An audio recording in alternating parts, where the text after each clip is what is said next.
সময় ঘনিয়ে এসেছে, সময় ঘনিয়ে এসেছে। আপনাদের বিচারে আপনাকে দাঁড়াতে হবে। আপনারা দ্রুতভাবে সরে যান, অন্যথায় গণভূষণ দিয়ে আপনাদের সরে যাওয়া হবে। আপনাদের বিদায় নিতে হবে। আর এর আজকের যে আমাদের এই সরকারকে হঠাৎ হবে, এই সরকারকে ভালোভাবে কেউ বিদায় করতে পারবে না।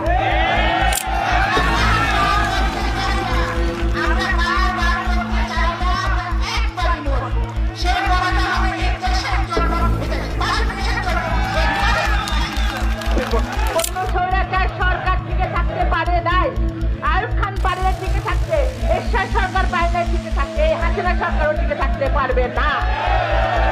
শেখ হাসিনার ক্ষমতা কেড়ে নিবে জনতা। শেখ হাসিনার সরকারের ক্ষমতা আমরা সবাই দলের কথা বলি।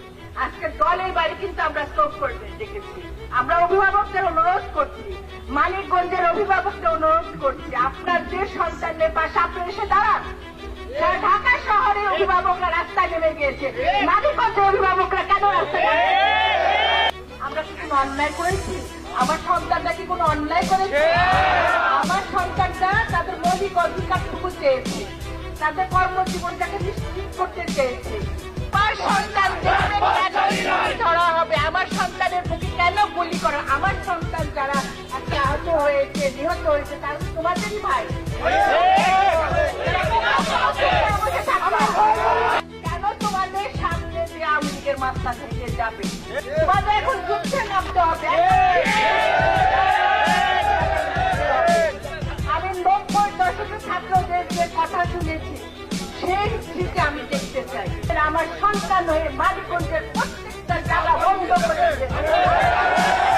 চাই সিনিয়র থেকে টপ থেকে প্রথম পর্যন্ত যারা প্রত্যেকটা নেতা কর্মী একসাথে আগামী আন্দোলন সংগ্রামে দুর্বার ভূমিকা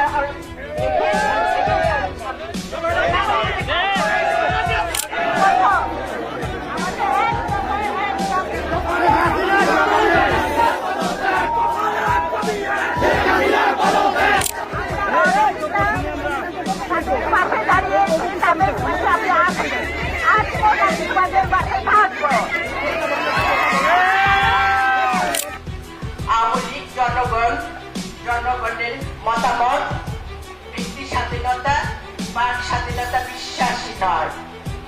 আওয়ামী লীগ জনগণ, জনগণ ভয় পায়। বিএনপি বিপরীত। বিএনপি জনগণ, জনমত বিশ্বাস।